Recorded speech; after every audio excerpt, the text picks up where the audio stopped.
یا اے ایمان والو جب نماز کے لیے بلایا جائے تو دوڑ پڑو. اذا نودی للصلاة من یوم الجمعۃ فاسعوا الی ذکر اللہ.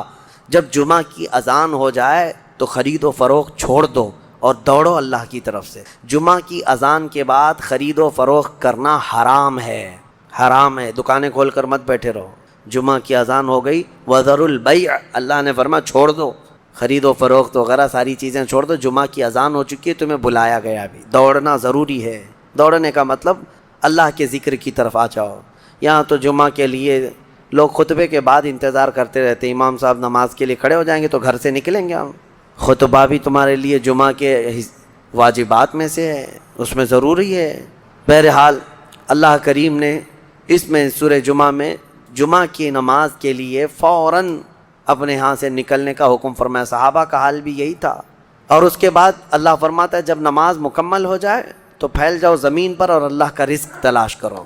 بے شک اللہ تبارک و تعالیٰ بہترین رزق دینے والا ہے.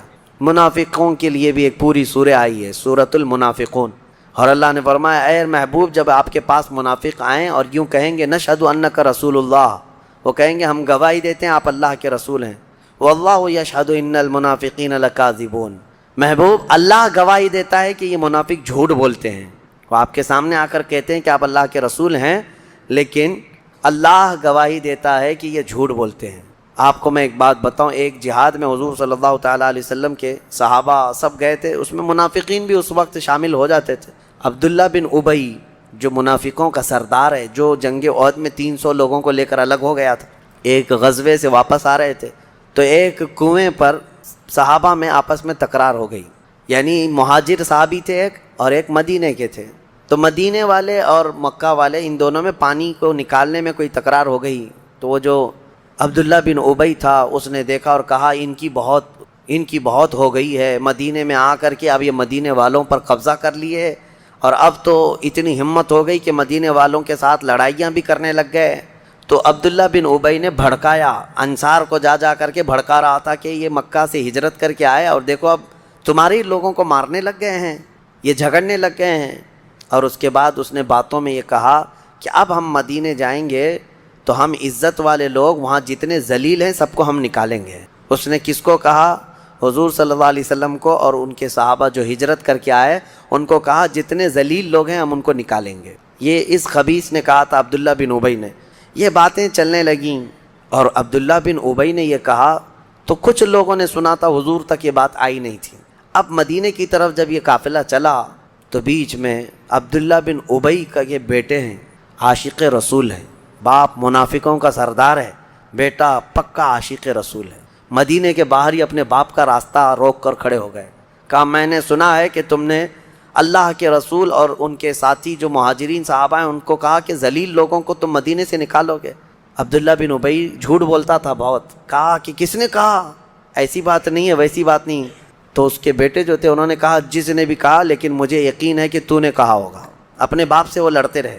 کہا کہ نہیں میں نے ان کے لیے نہیں کہا، ان کے لیے نہیں کہا، میں فلاں کے لیے کہا.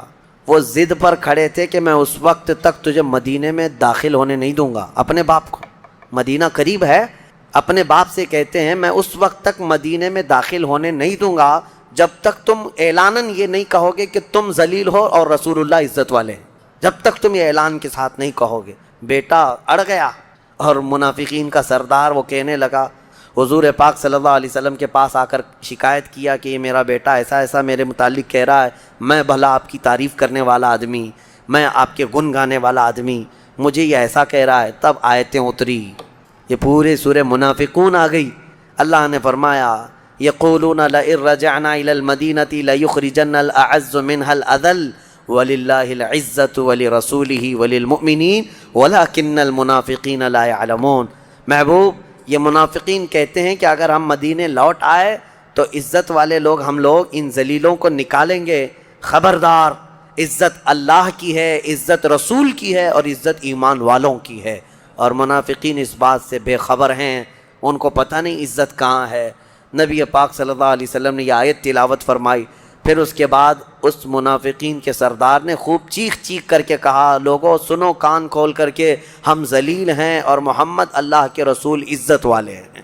حضور پاک صلی اللہ علیہ وسلم نے فرمایا ایک دور آئے گا قیامت کے قریب جب بچے جوان نظر آئیں گے اور جوان بوڑھے نظر آئیں گے. یہ وہی دور ہے. چھوٹے سے چھوٹے بچوں کو دیکھیں وہ جوانی کی باتیں کرتے ہیں. پچھلے دور میں جوانوں کو جو باتیں معلوم نہ ہوتی تھیں وہ آج کے 5 سال 6 سال کے بچوں کو ساری چیزیں معلوم ہیں. یہ مکمل موبائل آپریٹ کرنے کی تعلیم ان کو ہم سے زیادہ آتی ہے. یہ اس قدر جوان نظر آتے ہیں. اور جو جوان ہیں وہ جوانی میں تھک چکے اور بوڑھے لگنے لگ گئے. اپنے ہاتھوں جوانی برباد کیا اور بڑھاپا ان کے چہروں پر نظر آنے لگ گیا. تو یہ قیامت کی وہ اس نشانی کے بارے میں جو حضور نے فرمایا تھا وہ دور آ چکا. لیکن میں آپ کے سامنے ایک بات عرض کر رہا ہوں.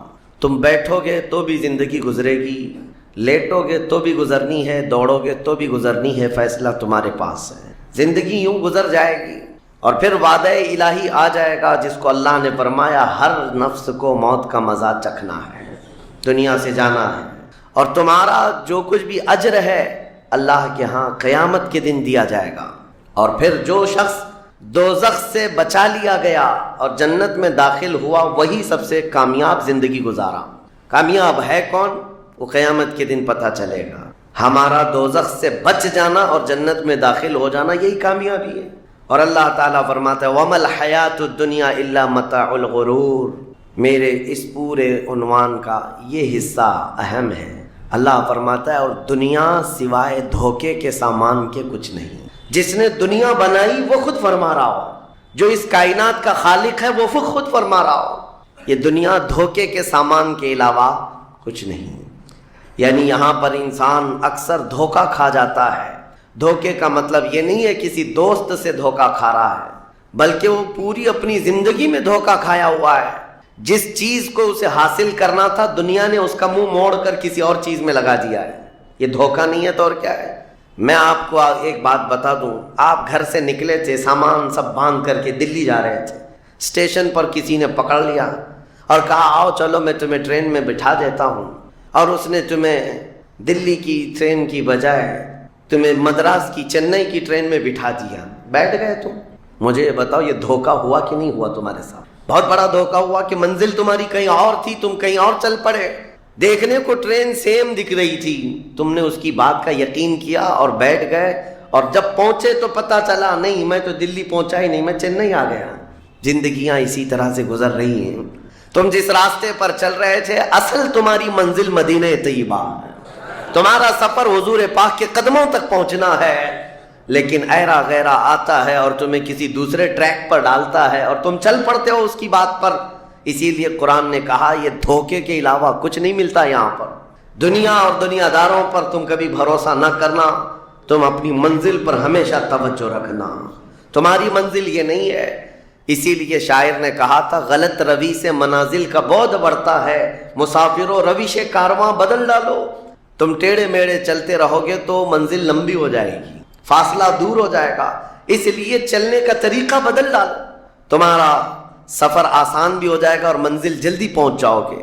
اب جو بات مجھے کہنی تھی وہ یہ ہے، زندگی جب اتنی شارٹ ہے اور آزمائش کے لیے تمہیں یہاں بھیجا گیا ہے تو مجھے ان نوجوانوں کو دیکھ کر کے کبھی درد ہوتا ہے جو رات بھر نکڑ پر بیٹھ کر کے اپنے وقت کو ضائع کر رہے ہوتے ہیں، جن کی زندگیاں انہوں نے اپنی جوانیاں اپنے ہاتھوں سے برباد کر رکھی ہیں. تمہیں پتہ ہے ایک رات جو ہماری زندگی میں آئی، آج کا دن تم کروڑوں دولتیں لگا دو یہ دن دوبارہ کبھی نہیں آئے.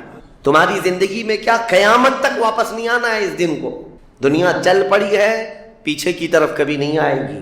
اللہ کا قانون ہے یہ جو وقت گزر رہا ہے ہمارا دوبارہ ہماری زندگی میں کبھی نہیں آنا ہے.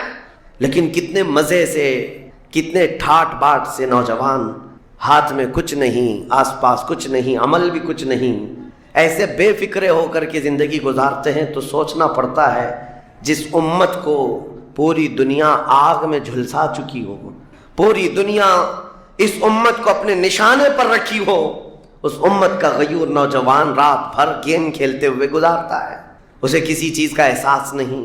مجھے بتاؤ کیا ہماری کیفیتیں ایسی نہیں ہو گئی ہیں جیسے برائلر چکن ہوتے ہیں، فارم مرغیاں ہوتی ہیں، ان مرغیوں میں سے قصاب کسی کو بھی پکڑتا ہے کاٹتا ہے، دوسری مرغیاں تو چرنے میں مصروف رہتی ہیں، کوئی آواز نہیں ان کی.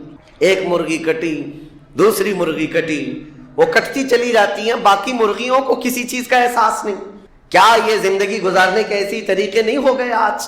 ہمیں روز اٹھنے کے بعد ایک نیوز پہنچائی جاتی ہے کہ تمہیں کاٹا گیا، تمہیں مارا گیا۔ نہ جانے ہم کتنی مسجدوں کے مینار گرتے ہوئے دیکھ رہے ہیں، کتنے اولیاء کاملین کے مزارات کو جلا کر خاک کرتے ہوئے دکھائے جا رہے ہیں، اور ہمارے امت کے ساتھ ہی نہیں، بانی اسلام کی عزت کے ساتھ مذاق یہ روزانہ نہیں چل رہا ہے۔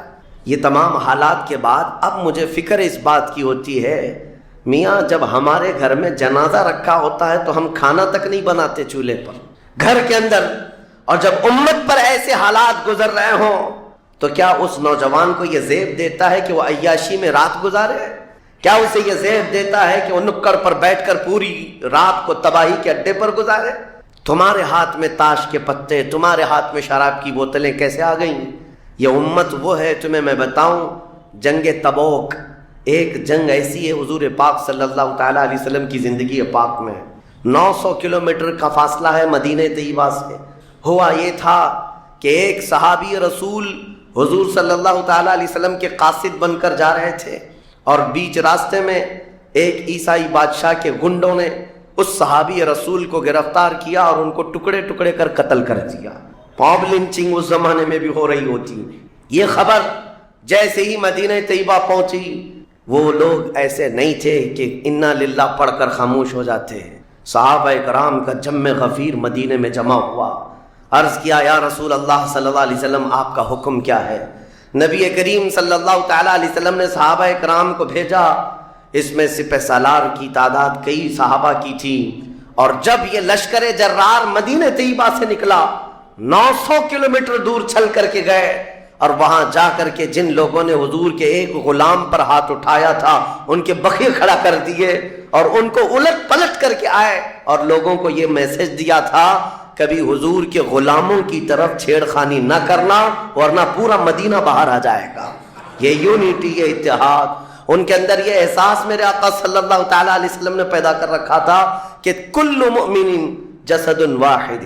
حضور صلی اللہ تعالیٰ علیہ وسلم نے فرمایا کہ پورا جتنے مومن ہیں وہ سب ایک جسم کی طرح ہیں، ایک جسم کی طرح ہیں۔ اذا اشتکى عضو تداعى له سائر الجسد بالسحر والحمى، جیسے ایک پارٹ کو اگر درد ہوتا ہے تو پورے جسم میں بخار آتا ہے۔ مومنوں کی کیفیت یہ ہونی چاہیے، لیکن احساس دھیرے دھیرے ختم ہوتا چلا گیا۔ آج ہماری پستی کا ایک سبب یہ بھی بتایا جاتا ہے، جس کو شاعر نے کہا تھا قوت فکر و عمل پہلے فنا ہوتی ہے جب کسی قوم کی شوکت پہ زوال آتا ہے۔ سوچنے سمجھنے کی صلاحیت پہلے ختم ہو جاتی ہے، آدمی سوچتا نہیں سمجھتا نہیں، بس اپنے وقت کو ضائع کر رہا ہے، برباد کر رہا ہے، بیٹھا ہوا ہے، گپیں لگا رہا ہے۔ میں آپ کو بتاؤں ہماری عمروں کا احتساب ہونا چاہیے، ہماری زندگی کو گن کر کے دیکھیں کتنے سال کے ہیں ہم، 25 سال 30 سال 35 سال 40 سال، اور اس کے بعد گنو ہم سے کیا ہو سکا ہے اس دنیا میں، ہم اس دنیا میں کیا کر چکے اب تک؟ ہم سے کچھ نہیں ہوا۔ اگر تاریخ میں آپ کو بتاؤں میرے عزیزو، آپ کو پتہ ہے اس ہندوستان کی سرزمین پر سب سے پہلے لشکر اسلام کی سپہ سالاری کرتے ہوئے آنے والا ایک نوجوان محمد بن قاسم 10,000 کا لشکر لے کر عرب سے آیا تھا اور پرچم اسلام لہرایا تھا۔ تاریخ میں آج بھی رقم ہے، اپنے پنڈتوں نے بھی اس تاریخ کو لکھا ہے، ہاں پنڈتوں نے بھی لکھا ہے۔ اور یہ محمد بن قاسم 10,000 کی سپہ سالاری کے ساتھ ہندوستان میں آ کر اسلام پھیلایا۔ عمر کیا تھی؟ صرف 19 سال کی عمر تھی۔ 19 سال کی عمر میں یہ عظیم کارنامہ انجام دینے والا، انہوں نے اپنی عمر کا صحیح استعمال کیا، اپنی ایج کو برباد نہیں کیا، ضائع نہیں کیا۔ طارق بن زیاد، جس کا یورپ بھی قائل ہے، جبل الطارق آج بھی ایک مقام ہے یورپ میں جس کو جبرالٹر کہا جاتا ہے، یہ حضرت طارق بن زیاد کے نام سے ہے۔ یہ پہلا سپہ سالار ہے جس نے پوری دنیا کے سامنے وہ عزم پیش کیا تھا۔ یورپ کی سرزمین پر جب کشتیاں لے کر پہنچے تھے یہ مومنین کی تعداد، وہ طارق بن زیاد ہی ہے جس نے پوری کشتیوں کو آگ لگا دیا تھا، کہا تھا کہ ہم پیچھے مڑ کر جانے والوں میں سے نہیں ہیں۔ جتنے ساتھ آئے تھے سمندر پار کر کے، کشتیوں کا سفر تھا، کشتیاں لکڑی کی بنی ہوئی، آگ لگا دیا اور کہا اب اس عزم کے ساتھ اترو، یا تو ہماری قبر بنے گی یا تو ہمارا جھنڈا لہرائے گا۔ میرے عزیزو، عمر 22 سال کی تھی، طارق بن زیاد، اور ایک دو نہیں، میں تمہارے سامنے مثالیں رکھوں ہندوستان کی سرزمین پر ایک ولی کامل کی آپ کو میں تاریخ اگر بتاؤں، جو سرکار سیدنا غریب نواز رضی اللہ تعالیٰ عنہ سے بھی 200 سال پہلے اس ہندوستان کی سرزمین پر تشریف لائے اور اسلام کی خاطر لڑتے لڑتے شہید بھی ہو گئے، اور جن کا لقب سلطان الاولیاء ہے سیدنا سالار مسعود غازی رحمۃ اللہ علیہ، ان کے متعلق یہ فرمایا گیا وہ سلطان الاولیاء ہے، ہندوستان کے اولیاء اکرام کے بادشاہ کی حیثیت ہے، سرکار غریب نواز سے بھی پہلے آئے، لیکن ان کی عمر ان کی شہادت کے وقت 19 سال کی، صرف 19 سال کی عمر میں وہ مقام عظیم پا لیا۔ ہماری تو زندگی کی عمریں پتہ نہیں کتنی چلی گئیں اور ہم میں سے کوئی کارنامہ نہ ہو سکا، کارنامہ نہ صحیح زندگی گزارنے کا سلیقہ بھی نہیں آ سکا۔ کارنامے نہ ہوں تو الگ بات ہے، لیکن مسلمان تو بن جاتا کوئی۔ عزیزان گرامی وقار، میں آپ کو ایک بات بتا دوں، جو زندگی ملی ہے کچھ ایسا کر جاؤ کہ تمہاری تاریخ رقم ہو جائے، ورنہ قبرستان جا کر کے دیکھنا، وہاں تو لکھے ہوئے کتبے بھی مٹ گئے، قبروں میں کون سویا ہے ان کو بھی لوگ فراموش کر چکے، بھول گئے، سب بھول گئے، لیکن کچھ ہستیاں ہیں جو ہمیشہ آباد رہتی ہیں۔ یہ وہ لوگ ہیں جنہوں نے اس روئے زمین پر اپنی ذات کے لیے نہیں، اللہ کی رضا کے لیے جیا کرتے تھے، اللہ کی رضا کے لیے جیا کرتے۔ آج میں یہ بات کہنا چاہتا ہوں نوجوانوں سے، تمہیں پتہ ہے ممبئی کی سرزمین پر لاکھوں نوجوانوں کی تعداد ہے، میں جانتا ہوں، لیکن ان میں سے کوئی انقلابی نوجوان ہو، کوئی دین کی طرف بڑھنے والا، حساس دل رکھنے والا کیوں نہیں؟ خاص طور پر آپ کے ان علاقوں میں تو نشہ اتنا عام کر دیا گیا ہے، ہم دور دراز علاقوں سے سنتے ہیں کہ مسلمانوں کی میجورٹی والے علاقے، یہاں نشہ بکتا بھی ہے، کرتے بھی ہیں، رات بھر اسی میں پڑے رہتے ہیں۔ کس نے اس دنیا میں تمہیں ملوث کیا ہے؟ یہ وہ قوم ہے جو قیصر و کسریٰ کو گھٹنے پر لے آئی تھی، یہ وہ قوم ہے جس نے دریائے دجلہ میں گھوڑے دوڑا دیے تھے، یہ وہ قوم ہے جس نے افریقہ کی جنگلوں میں بھی اذانیں دی تھی، یہ وہ قوم ہے جس نے یورپ کے کلیساؤں میں کلمہ توحید کو بلند کیا تھا۔ لیکن آج اسی قوم کی حال یہ ہے کہ دنیا ہر گھڑی ہمارے اعمال کو نشانہ بنا کر کے ہمیں ڈیگریڈ کرتی جا رہی ہے۔ سمجھ جاؤ میرے عزیزو، کب تک اس زندگی کا اس طرح سے چلے گا؟ کیونکہ میرے آقا صلی اللہ تعالیٰ علیہ وسلم کو آج آپ کے سامنے میں یہ بات رکھتا ہوں، حضور اکرم صلی اللہ تعالیٰ علیہ وسلم کو آپ کیا سمجھتے ہیں؟ اپنی قبر انور میں وہ زندہ ہیں؟ ہم تو سنی ہیں۔ حضور اکرم صلی اللہ تعالیٰ علیہ وسلم اپنی قبر پاک میں زندہ ہیں، لیکن یہ بات بھی سمجھ کے چلو، حضور نے فرمایا ہر جمعرات کو میری پوری امت کے اعمال میرے پاس پیش کیے جاتے ہیں، تم میں سے، ہم میں سے، سب کے اعمال ہر جمعرات کو حضور کے پاس فرشتے سناتے ہیں، فلاں بن فلاں نے ہفتہ بھر یہ کام کیا ہے۔ حضور فرماتے ہیں اگر برے اعمال پیش ہوتے ہیں تو مجھے غم ہوتا ہے، میں استغفار کرتا ہوں اللہ کی بارگاہ میں، اور اچھے اعمال آتے ہیں تو شکر بجا لاتا ہوں، اس کے لیے دعا کرتا ہوں۔ عزیزان گرامی وقار، کبھی پلٹ کر کے زندگی میں دیکھنا کتنے جمعرات ایسی چلی گئی ہوں گی جس میں ہمارے کون سے اعمال فرشتے لے جا کر کے سنا رہے ہوں گے۔ حضور اکرم صلی اللہ تعالیٰ علیہ وسلم کی بارگاہ میں جب ہمارے اعمال یہ کہہ کر سنائے جائیں، آقا آپ کا فلاں امتی بے خبر ہے، نہ نماز پڑھتا ہے، نہ ہی آپ پر درود پڑھتا ہے، نہ ہی وہ کبھی نیکیوں کی طرف آتا ہے، وہ تو گانوں کی دھن پر جی رہا ہے، صبح اٹھتا ہے، شام ہوتی ہے تو اس کو تو فلموں کے نغمے یاد ہیں، آپ کا کوئی قول یاد نہیں۔ بتاؤ میرے آقا صلی اللہ تعالیٰ علیہ وسلم کو فرشتے جب ہمارے متعلق یہ خبر دے رہے ہو، کیا حضور پاک صلی اللہ تعالیٰ علیہ وسلم کو اس بات کا قلق نہیں ہوتا؟ یہ وہ امت ہے جس کے لیے میں رات بھر کھڑے ہو کر دعا کرتا تھا، آج یہ ہم کو فراموش کی ہوئی ہے۔ زندگی گزارنے کا مقصد سمجھ جاؤ میرے عزیزو، اسی لیے میں آپ کو کہتا ہوں کہ زندگی یہ نہیں ہے، حضور تاج الشریعہ رحمۃ اللہ علیہ نے فرمایا زندگی یہ نہیں ہے کسی کے لیے، زندگی ہے نبی کی نبی کے لیے، نہ سمجھ مرتے ہیں زندگی کے لیے، جینا مرنا ہے سب کچھ نبی کے لیے۔ جو لوگ یہ سمجھ جائیں اس نقطے کو، انہوں نے زندگی کی مرادوں کو پا لیا ہے، وہ حصولیاب ہو چکے ہیں۔ لیکن جو اب تک بھٹکے ہوئے ہیں ان کو میں دعوت فکر دوں گا. ایک بار سوچ لو, ایک بار سوچ لو. ویسے ہی دنیا ختم ہونے والی ہے اور تمہاری موت آنے والی ہے. ایک بار سوچ لو, ایک بار سوچ لو کہ ہمارے ساتھ آخرت میں ہونا کیا ہے, قبر میں ہمارے ساتھ بیٹھنے والا کون ہے, ہمارے ساتھ تنہائی کا نگہبان کون ہے, اور محشر کے اس بھرے میدان میں ہمارا ہاتھ پکڑنے والا کون ہے. جب بار بار یہ سوچو گے تو اس فکر کو پہنچو گے کہ وہ صرف اور صرف ایک ہی ذات ہے. کون دیتا ہے دینے کو منہ چاہیے, دینے والا ہے سچا. حضور پاک صلی اللہ تعالیٰ علیہ وسلم کی طرف لو لگا دو. اس کو جن لوگوں نے اپنی زندگی میں پہچان لیا وہ امام اہل سنت بن گئے, مجدد وقت بن گئے. اعلیٰ حضرت امام اہل سنت فاضل بریلوی رحمۃ اللہ تعالیٰ علیہ کے متعلق ایک بات میں آپ سے کہوں, وہ بڑے عالم تھے, بڑے فقیہ تھے, بڑے محدث تھے, اور بہت سارے علوم پر انہیں مہارت تامہ حاصل تھی, سب اپنی جگہ پر. لیکن یہ سارے علوم نے مل کر اعلیٰ حضرت کو اعلیٰ حضرت نہیں بنایا. ان کو اعلیٰ حضرت بنانے والی چیز حقیقت میں عشق رسول ہے. حضور پاک صلی اللہ تعالیٰ علیہ وسلم سے بے انتہا لگاؤ, یہ مقام پیدا کر دیتا ہے, یہ مقام. ورنہ عالم تو بہت سارے, کتابیں لکھنے والے بھی بہت سارے, لیکن جس نے عشق کی بولی بولی دنیا اس کو پہچاننے لگ جاتی ہے, دنیا اسے پہچاننے لگ جاتی ہے. زندگی کا مقصد وہ سمجھ گئے کہ ان کی غلامی کرنے میں ہی یہاں پر عروج و ترقی ہے. اسی کو خانوادہ اعلیٰ حضرت سے ان کے پوتوں تک بھی یہ فکر پہنچی. تاج الشریعہ نے فرمایا بلحوثن سیم و زر کی بندگی اچھی نہیں, ان کے در کی بھیک اچھی, سروری اچھی نہیں. تم جو سوچ رہے ہو زندگی کے طور طریقے ایسے ہونے چاہیے, ویسے ہونے چاہیے, گزار لو جتنے دن چاہے, بڑے بڑے بنگلوں میں, بڑی بڑی گاڑیوں میں, بڑی جائیدادوں میں, لیکن زندگی میں وہ عزت نہ پاؤ گے جو میرے مصطفیٰ کے قدموں میں ملے گی, جو حضور کی غلامی میں ملے گی. وہ عزت نہیں پا سکتے.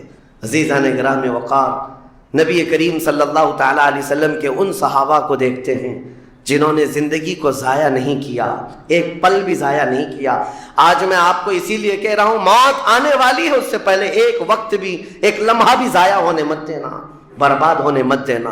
جو وقت ہے, میں مصر میں دیکھتا تھا بسوں میں بھی, اور کبھی کبھار ٹکٹ کاؤنٹر پہ جو لائن لگی رہتی تھی, ایک اسٹیکر لگایا گیا تھا.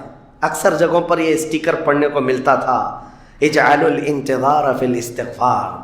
یہ جو ویٹنگ ٹائم ہے اس کو خالی کھڑے ہو کر کے مت گزارو, اتنی دیر استغفار کرو اور درود پاک تو پڑھو, وقت کو ضائع نہ کرو. تمہارے پاس اللہ نے وقت دیا, بیٹھے ہو تو پڑھو, کھڑے ہو تو پڑھو, کیونکہ یہ وقت تمہارا بربادی میں نہیں لکھا جائے گا, تمہارا یہ وقت ضائع کرنے والوں میں نہیں لکھا جائے گا. عزیزان گرامی وقار, آپ کو میں ایک بات بتا دوں, جن لوگوں نے اپنی زندگیوں میں بڑے بڑے محلات بنائے, آج ان کے لیے بھی تاریخ ہے, مگر کس انداز سے, کس انداز سے. آج دنیا نے آپ کو ایسے ڈائیورٹ کر رکھا ہے, جو کام ہونے کے تھے وہ نہیں کرنا ہے آپ کو, لا یعنی کاموں میں مصروف ہو گئے. جو چیز تمہارے حصے کی تھی نہیں اس پر انرجی خرچہ کرتے رہ گئے, اور جو چیز تمہارے کام کی تھی اس کو تو بھول ہی گئے. آپ کو میں ایک بات بتا دوں, ہو سکتا ہے شاہ جہاں نے تاج محل بنایا, اور پھر بادشاہ قطب الدین کے زمانے کے نشانیاں موجود ہیں, لال قلعے بن گئے, قطب مینار بن گیا, بڑی بڑی عمارتیں ہیں, لوگ اوپر سے نیچے دیکھنے کے لیے آتے ہیں. لیکن میں یہ کہتا ہوں یہ کوئی کمال کی چیزیں تھی نہیں, کمال کی چیزیں تھی نہیں. لاکھوں لوگوں کی محنتیں بھی لگی, پیسہ بھی لگا, اور بڑی عمارتیں کھڑی کر کے چلے گئے. ہزاروں کی تعداد میں تاج محل میں لوگ جاتے ہوں گے. تاریخ تو لوگوں کو تھوڑی بہت تو پتہ ہوگی کہ اپنی بیگم کی محبت میں بنایا ہوا ایک محل ہے, اور بیگم کی قبر بھی وہاں ہے, لیکن جانے والے کبھی کسی کو سنا ہی نہیں کہ ایک فاتحہ بھی کوئی پڑھتا ہوا نظر آتا ہے. وہ تو پکنک پوائنٹ ہے, ٹورسٹ ایریا ہے, جائے دیکھے آئے. لیکن میرے عزیزو, یہ بڑے بڑے محلات اپنی ناموری کے لیے بنا کر تو چلے گئے, لیکن آؤ بریلی شریف کی سرزمین پر ایک مدرسہ جو اعلیٰ حضرت نے بنایا, مبارک پور کی سرزمین پر جامعہ اشرفیہ جو حضور حافظ ملت نے بنایا, یہ عمارتیں آج بھی دعوت دے رہی ہیں. ایک دو نہیں, ہر سال ہزاروں کی تعداد میں عالم اور مفتی وہاں سے نکلا کرتے ہیں. یہ کام کی چیزیں تھی جو بزرگوں نے کر دیا کہ امت کو ایسا کچھ دے جاؤ کہ وہاں سے آنے والا کچھ فیض اٹھا کر کے جائے. تاج محل لے کر کے کیا کرنا ہے؟ پیسے کمانا ہے یا ٹورسٹ ایریا بنانا ہے؟ لیکن ایک ایسا ادارہ جس میں پڑھ کر کے دنیا روشن ہوتی اور آخرت بھی روشن ہوتی. ہم سنیوں کے ہاں یہ چیزوں کی ضرورت تھی، ہمیں لا یعنی چیزوں میں مصروف کر دیا گیا ہے. میں اب تو آپ کو پتہ ہی ہوگا، مجھے تو جلسوں والا آدمی بنا دیا گیا. جہاں دیکھو پروگرام، جلسے. میں اصل میں جلسوں والا آدمی تھا ہی نہیں. میں فیلڈ ورک کرنا پسند کرتا ہوں، کسی علاقے میں رہ کر کے قرآن کی تفسیر کرنا اور لوگوں کے درمیان رہنا. لیکن مسلسل سفر کا ایک تجربہ میں آپ کو بتا رہا ہوں. ہوں گے یہاں پر بھی بہار بنگال والے، سب ہوں گے. بہار والے، بنگال والے، جھارکھنڈ والے اتنے جلسے کرتے ہیں، 365 دن بھی اگر ان کو تاریخ دی جائے تو بھی کم ہے. ایک اینالائز کرنے والے بہار کے رپورٹر ہیں، انہوں نے رپورٹ لا کر کے ہمارے سامنے بتائی کہ حضرت 2022 میں اسٹیٹ آف بہار میں 4000 جلسے ہوئے. 4000 جلسے. میں ان کا مخالف نہیں ہوں، لیکن ایک فکر آپ کو بتا رہا ہوں. 4000 جلسے، جن میں سے ہر جلسے کا کم سے کم خرچہ 5 لاکھ روپے. اس سے کم خرچہ کرتے نہیں. 6 مہینے چندہ کرتے ہیں، اس کے بعد بڑا جلسہ کرتے ہیں. کیلکولیشن کر کے دیکھا گیا تو سال میں 2000 کروڑ روپے خرچے ہوئے. 2000 کروڑ روپے. میرے عزیزو، ٹھیک ہے یہ سب اپنی جگہ پر، لیکن پورے اسٹیٹ پر گھوم کر کے دیکھیں تو مسلمانوں کے نام کی ایک یونیورسٹی بھی نہیں ہے. کوئی ایک بڑا ادارہ نہیں قائم کر سکے. 2000 کروڑ کی بھاری رقم سال بھر خرچ کرنے والا غریب اسٹیٹ جس کو لوگ سمجھتے ہیں. میرے عزیزو، میں یہ بات اس لیے عرض کر رہا ہوں، جن چیزوں میں تمہارا ذہن الجھ گیا یہ وہ تمہارے کام کی نہیں تھی. اعلیٰ حضرت نے بہت پہلے فرمایا تھا، یہ دنیا کا حال یہ ہے، شہد دکھائے زہر پلائے. یہاں پر چکا چوند دکھنے والی چیزیں وہ تمہارے حق کی نہیں ہے. اور ممبئی والے کیا کرتے ہیں؟ وہ تو بہار والے جلسوں میں ہیں. ممبئی والے کھچڑا کمپٹیشن کرتے ہیں. ہاں، اس محلے میں 51 دیگ بنی ہے تو ہمارے ہاں 60 دیگ بنے گی، 70 دیگ بنے گی. اور کھاتا کون ہے؟ جو پہلے سے کھائے ہوئے لوگ ہیں. دن بھر 5 ٹائم کھانے والے لوگ ہی کھچڑا کھا رہے ہیں. ثواب تو ان کے لیے تھا اس غریب کو کھلانے پر جس کے گھر میں ایک روٹی ہے تو دوسری روٹی نہیں ہے. کھلانا بالکل ثواب ہے. حدیثوں میں ملتا ہے کھلانے سے بڑھ کر کے ثواب نہیں ہے، پہنانے سے بڑھ کر. سرکار غوث پاک کا یہ فرمان بھی ہے، میں نے ساری نیکیوں کو الٹ پلٹ کر کے دیکھ لیا، رحمان کو 2 نیکیاں سب سے زیادہ پسند ہیں، ایک بھوکوں کو کھلانا، ننگوں کو پہنانا. یہ 2 چیزیں. لیکن یہاں پر کن لوگوں کو کھلایا جا رہا ہے؟ ہم ہی لوگ تو کھاتے ہیں. ہمارے گھر میں بھی کھانا بن رہا تھا، ایک دن سڑک پہ بنا لیا، انٹرٹینمنٹ کر رہے ہیں. اور اس پر آپ یہ نہ سمجھیں کہ میں ان تمام چیزوں کا مخالف ہوں. کرو، جتنی حیثیت ہے اتنی کرو، لیکن یہ نہیں ہے کہ ہمارا سارا کا سارا دار و مدار اسی پر ہے. سنیت اسی کا نام نہیں. ہونا تو یہ چاہیے تاکہ ہمارے پاس ایسا مضبوط قلعہ ہوتا جو ہر زمانے میں میرے مصطفیٰ کی عزت پر پہرا دینے والے سپاہی وہاں پر تیار ہو رہے ہوتے. ہمارے پاس نہیں ہے ان تمام چیزوں کی. اس لیے مجھے درد ہوتا ہے اس بات کا کہ ہم نے جن چیزوں کے لیے اللہ تعالیٰ سے امانت لی تھی، ہمیں اللہ تعالیٰ نے نوازا تھا، وہ ہماری رقم بھی غلط جگہ جاتی، ہماری زندگی کا وقت بھی غلط جگہ جا رہا ہے. عزیزان گرامی وقار، ان سب چیزوں کا سوال ہوگا قیامت کے دن. ہم سے ہر چیز کا سوال ہوگا. اگر ہم نے وقت کو ضائع کیا ہے اور اپنا مال بھی غلط جگہ استعمال کیا ہے، ہر جگہ ہماری پکڑ ہوگی، ہماری پکڑ ہوگی. 1 ہفتہ قبل میں نے سنا، ہمارے چاہنے والے ہیں عزیز، انہوں نے کہا ایک درگاہ پہ گئے تھے، سنا ہے ایک بہت بڑے سیٹ ہیں، وہ 2.25 کروڑ کا صرف دروازہ بنا رہے ہیں اللہ کے ولیوں کے آستانوں پر. میرے عزیزو، یہ اللہ کے وہ ولی ہیں، نہ تمہارے دروازے کے محتاج ہیں، نہ تمہاری چادر کے محتاج. ان کے انتقال کے بعد جو ان کو اللہ نے مقامات دیے وہ تم نہیں پہنچا سکتے. وہ تو اللہ تعالیٰ کے رحمت میں ہے، جنہیں اللہ تعالیٰ جنت کے جوڑے پہنا چکا ہو، جن کے لیے جنت کی ہوائیں چل رہی ہوں. ان اولیاء کے مشن کو زندہ کرنا حقیقت میں ایصال ثواب ہے. ان کے لیے سب سے بڑی نظر و نیاز یہی ہے. ماررہ مطہرہ میں حاضر تھا، بڑی خوشی ہوئی. صاحب سجادہ نے بڑھ کر کے یہ اعلان کیا تھا، آنے والے زائرین جتنے سنی آتے ہیں، ہم ان سب سے کہتے ہیں کہ ہمارے اولیاء جتنے یہاں آرام کر رہے ہیں، ان اولیاء کو جو چادریں ڈالنی تھی وہ ہم ڈال چکے. تمہاری طرف سے اب کسی چادر کے لانے کی ضرورت نہیں، اور اگر لانا ہی چاہتے ہو ایک دوپٹہ لے جاؤ اور غریب بہن کے سر پر اڑاؤ۔ یہ پیغامات تھے خانقاہوں کے، حقیقت میں یہی امت کا کام ہے۔ عزیزان گرامی وقار، لا یعنی کاموں میں پڑھ کر کے ہمارا وقت جو برباد ہوا اس کی تلافی مشکل ہے، بہت مشکل ہے۔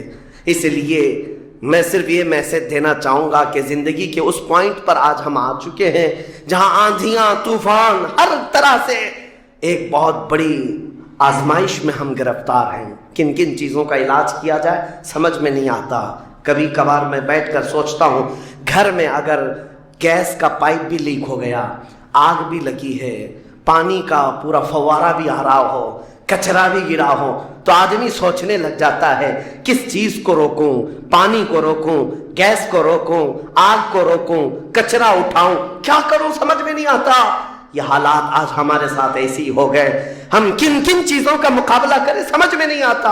اور پھر اس پر مزید جب ہم اپنی قوم کی طرف دیکھتے ہیں، یہ تو گیم چلاتے ہوئے مزے سے بیٹھے ہوئے ہیں، ایسا لگتا ہے انہیں کسی چیز کی فکر ہی نہیں۔ شاعر نے کہا تھا جگہ جگہ کے تھک چکے ہیں تمہیں یہ ہنگامے، نشاط لذت خواب گراں بدل ڈالو، اٹھو وہ گر نہ حشر نہ ہوگا پھر کبھی، دوڑو کہ زمانہ چال اپنی چل گیا۔ میرے عزیزوں، بس وقت کا احساس تمہارے اندر آ جائے، ضائع نہ کرو۔ میرے آقا صلی اللہ تعالیٰ علیہ وسلم کی ایک بات میں تمہیں بتا دیتا ہوں۔ آپ یہ سوچتے ہیں بہت سارے نوجوان خالی فالتو اسی لیے بیٹھے ہوئے، میرے سٹیٹس کے مطابق کام نہیں ملتا، میرے سٹینڈرڈ کے مطابق مجھے کام نہیں ملتا، برباد کیے جا رہے ہیں اپنی زندگی اور لوگوں پر بوجھ بنے ہوئے ہیں۔ میں ان کے بارے میں بتاتا ہوں۔ سید الانبیاء رسول مختار صلی اللہ تعالیٰ علیہ وسلم اگر وہ چاہیں تو روزانہ ان کے گھر جنت کا دسترخوان اترے، اگر وہ چاہیں تو سونے اور چاندی کے محلات میں زندگی گزاریں، لیکن جانتے ہو نبی کریم صلی اللہ علیہ وسلم ایک دن سیدہ فاطمہ الزہرا کے گھر آئے، دیکھا حسنین کریمین طاق میں دبکے ہوئے بیٹھے، پیٹ پیٹ سے لگا ہوا ہے، آنکھیں اندر ہیں، حضرت فاطمہ بھی بیٹھی ہوئی، آواز کسی کی نہیں۔ حضور رحمت عالم صلی اللہ علیہ وسلم نے پوچھا فاطمہ کیا حال ہے، گھر میں خاموشی کیوں ہے؟ سیدہ کائنات نے کہا ابا جان پچھلے 4 دن سے ہمارے گھر میں کوئی کھانا نہیں۔ حضور پاک صلی اللہ تعالیٰ علیہ وسلم نے یہ نہیں فرمایا کہ ابھی بلاتا ہوں جبرائیل کو، ابھی دسترخوان لاؤ، ابھی میرے گھر کے کھانے کے انتظامات کرو۔ چاہتے تو حضور آرڈر دے دیتے، ساری نعمتیں آ جاتی، لیکن حضور نے کیا فرمایا سنو۔ فاطمہ الزہرا سلام اللہ علیہا سے کہتے فاطمہ انتظار کرو، تمہارا بابا جائے گا، یعنی خود اپنے بارے میں کہتے میں جاتا ہوں، دیکھتا ہوں کوئی مزدوری مل جائے، میں کام کر کے اپنے بچوں کو کھانا لے کر کے آؤں، کام کر کے کھانا لاؤں گا، مانگ کر کے نہیں۔ حضور رحمت عالم صلی اللہ تعالیٰ علیہ وسلم جو سید الانبیاء ہیں، جن کے قدموں کا بوسہ جبرائیل امین لیتے ہوں، وہ چل کر کے مدینے کے باہر آئے، گرمی کی تپش الگ ہے، دھوپ ہے، باہر آئے، ایک باغیچہ تھا جس میں مالی کام کر رہا تھا، باغبان۔ حضور رحمت عالم صلی اللہ علیہ وسلم اس کے پاس جا کر پوچھتے ہیں تیرے باغیچے میں کوئی کام کرنے کے لیے ہے، کام مل سکتا ہے؟ اس نے کہا ہاں کام مل سکتا ہے، آؤ میرے باغیچے میں کنواں ہے، ڈول ڈالو، پانی اٹھاؤ، ایک درخت کو پانی ڈال دینا، بدلے میں 2 کھجوریں دوں گا، اجرت صرف 2 کھجوریں۔ رسول رحمت صلی اللہ تعالیٰ علیہ وسلم فرماتے مجھے منظور ہے۔ گئے اور جا کر اپنے ہاتھ سے رسی لے کر ڈول کنویں میں ڈالا، پانی کھینچتے تھے، جب ڈول بھر کر آتا اپنے کندھے پر اٹھاتے اور درخت پر لے جا کر پانی ڈال کر آتے، ایک درخت پر ایک مٹکا، ایک ڈول پانی ڈالا تو مالک نے 2 کھجوریں دی، باغیچے کے مالی نے 2 کھجوریں دی، دوسرا ڈول اٹھایا پھر کھجوریں ملی، تیسرا ڈول اٹھایا 6 کھجوریں لی، چوتھا ڈول حضور نے ڈالا تھا کہ رسی ٹوٹ گئی، ڈول کنویں میں گر گیا۔ باغیچے کا مالک یہ دیکھتا ہے، وہ پہچانتا نہیں تھا، غصے میں آتے ہی سیدھے حضور پر ہاتھ اٹھاتی، کہا کہ تمہیں کام نہیں آتا، میری رسی توڑ دیا۔ رسول کریم صلی اللہ تعالیٰ علیہ وسلم نے پلٹ کر کچھ نہیں کہا، وہ رحمت عالم صلی اللہ تعالیٰ علیہ وسلم تھے، وہ 6 کھجوریں لے کر کے واپس مدینے آئے، کہا فاطمہ کہاں ہیں بچے، کہاں ہیں؟ یہی 6 کھجوریں حضور نے لا کر اپنے منہ سے چبا کر ان بچوں کے منہ میں ڈالا اور کہا آج تک روئے زمین پر کوئی نبی ایسا نہیں آیا، 1,24,000 کم و بیش نبیوں میں ہر نبی نے اپنے ہاتھوں کی کمائی کھائی ہے، اپنے عمل کی کمائی کھائی ہے۔ رحمت عالم صلی اللہ تعالی علیہ وسلم نے جب وہ مالک کل ہے، بلکہ جنت کی چابیوں کے مالک، ساری زمینوں کے خزانوں کے مالک، کل جہاں ملک اور جو کی روٹی غذا، اس شکم کی قناعت پہ لاکھوں سلام، وہ لمبے لمبے ہاتھوں سے بھیک دینے والے آقا، سب کچھ ہونے کے باوجود اگر کسی ایک باغیچے میں ڈول اٹھا کر پانی بھرتے ہوں تو اسی لیے نہیں کہ ان کے ہاں کوئی مجبوری تھی، بلکہ امت کو یہ درس دینا تھا، اے امت کے غیور نوجوانوں، تم کبھی خالی نہ بیٹھنا، مجھے دیکھنا اور عمل کرتے رہنا، اور اللہ تعالیٰ تمہیں دروازے رزق کے ضرور کھولے۔ خالی بیٹھے ہوئے وقت برباد کرنے والے لوگوں کو میں اکثر یہ بات سناتا ہوں، اے میرے عزیزوں، مسلمان محلوں میں جہاں سے بھی گزرو حال یہی ہے، رات کو 4 بجے تک ان کے ہاں روشنیاں، کس بات کے لیے میاں، کیا فکر ہو رہی ہے، کس بات کی یہاں میٹنگ چل رہی ہے، چرچے کس بات کے، امت کی تباہی کے چرچے، کس بات کے گپیں لگ رہی ہوتی ہیں، کچھ نہیں۔ ان دوسری قوموں کو دیکھو جو فجر سے پہلے اٹھ کر کاموں پر بھاگ جاتی ہیں، سورج ڈوبنے سے پہلے وہ گھروں پر آ جاتے ہیں۔ آج تمہارے اخلاق و کردار کسی اور نے لے لی، ایڈاپٹ کر لیے،